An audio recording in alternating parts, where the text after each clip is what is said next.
Sebagai seorang muslim tentu kita mengetahui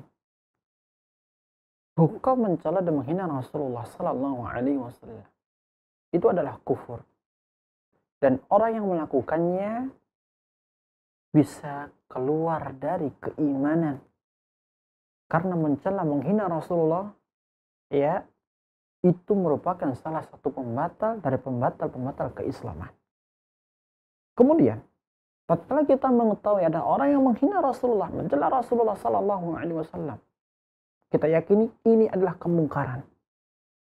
Yang kedua, ini adalah penghinaan kepada Nabi yang kita junjung tinggi, yang kita jadikan sebagai panutan. Maka di sini kita harus mengingkari. Bagaimana caranya? Jawabnya adalah kembali kepada kapasitas individu muslim. Jika kita sebagai seorang awam, maka kita mengingkari hal tersebut. Kita meyakini adalah kufur. Ya. Selebihnya kita menjelaskan kepada orang yang menghina tersebut. Jika dia seorang muslim, kita ingatkan supaya dia bertaubat kepada Allah, istighfar kepada Allah Subhanahu wa taala.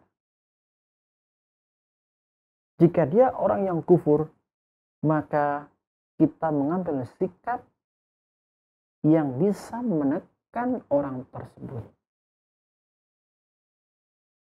Apabila kapasitas kita sebagai pemimpin,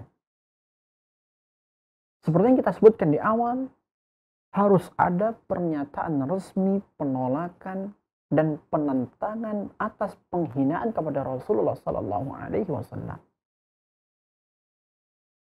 Yang kedua, ya, mengambil sikap-sikap yang mampu memberikan efek jerak kepada pemimpin atau tokoh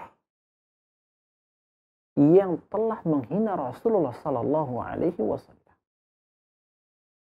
Dan cara tersebut hendaknya memiliki nilai maslahat bagi kaum muslimin dan memiliki nilai efek jerah bagi mereka orang kufar yang telah menghina Rasulullah Sallallahu Alaihi Wasallam.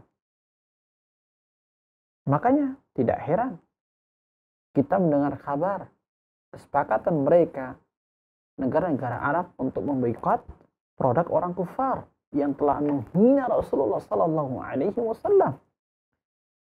Dengan harapan ini memberikan efek jerah kepada mereka. Tatkala perekonomian itu dihancurkan, maka roda kepemerintahan akan terseok-seok. Dan itu berimbas ke seluruh lini pemerintahan tersebut. Ya. Dan kita alhamdulillah telah mendapatkan bagaimana pernyataan para ulama di negara kita.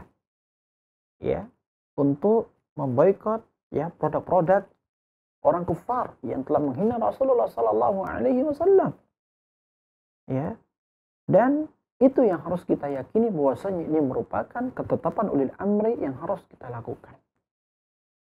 Tentu ya, dalam hal ini perlu kita kasih tambahan, dalam urusan boikot memboikot perlu kita dudukkan, jangan sampai kita berlebih, jangan sampai kita lembek, akan tapi harus kita pertengahan. Harus apa? Pertengahan. Jangan sampai kita berlebih, ya.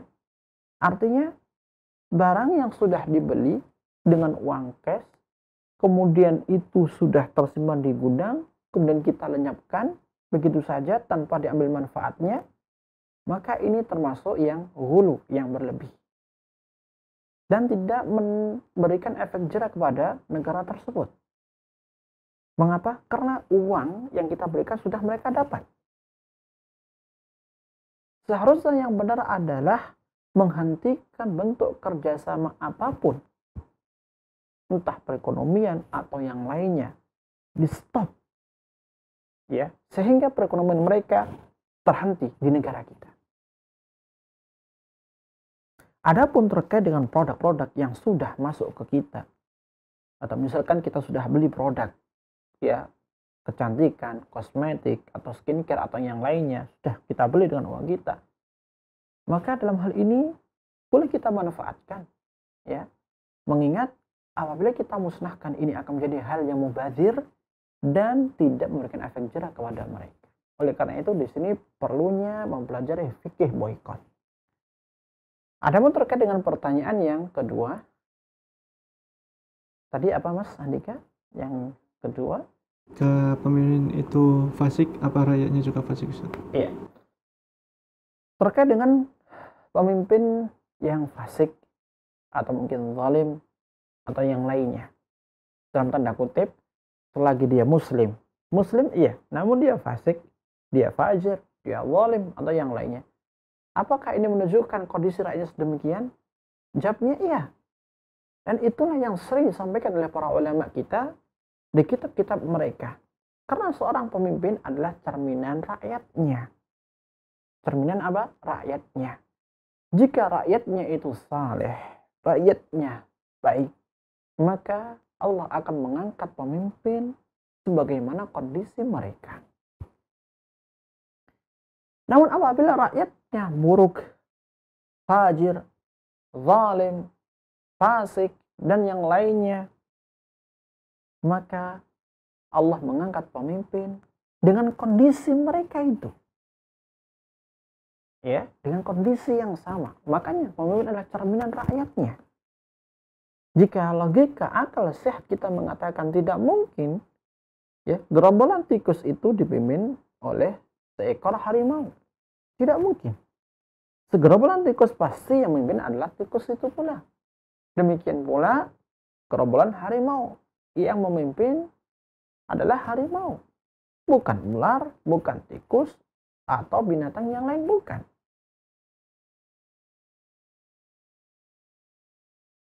Lantas bagaimana sikap kita misalkan? Ketika kita mendapati kondisi yang demikian. Artinya, kondisi pemimpin yang rusak, yang fasik, yang fajir, yang zalim, ya.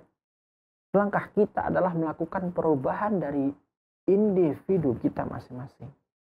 Kita sebagai seorang kepala keluarga harus mampu merubah diri kita. Kemudian setelah itu, istri anak kita, keluarga kita rubah, kita perbaiki. Dan masing-masing jika melakukannya, maka akan terbentuk masyarakat yang baik. Jika itu meluas, akan terbentuk komunitas masyarakat besar yang baik.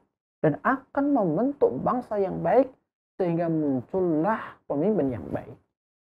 Jangan sampai kita berharap untuk mendapatkan pemimpin seperti Abu Bakar As-Siddiq kalau kita belum bisa menjadi Umar bin Khattab. Jangan sampai kita berharap mendapatkan pemimpin seperti Umar bin Khattab sebelum kita menjadi sahabat Utsman bin Affan.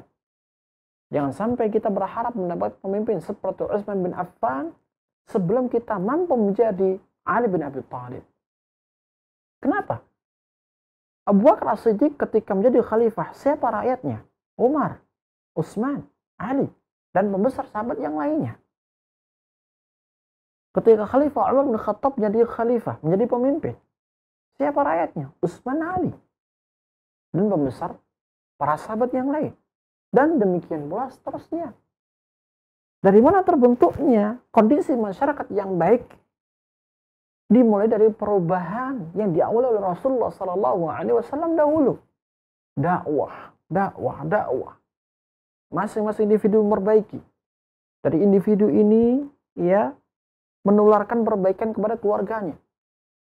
Masing-masing demikian, maka terbentuklah masyarakat yang baik. Membesar, akhirnya menjadi bangsa yang baik, dan muncullah pemimpin yang baik pula. Intinya, pemimpin adalah cerminan rakyatnya. Jika rakyat itu baik, niscaya pemimpin itu baik. Jika rakyat buruk, niscaya pemimpin itu buruk pula. Wallahu ta'ala a'la wa a'lam bishawab.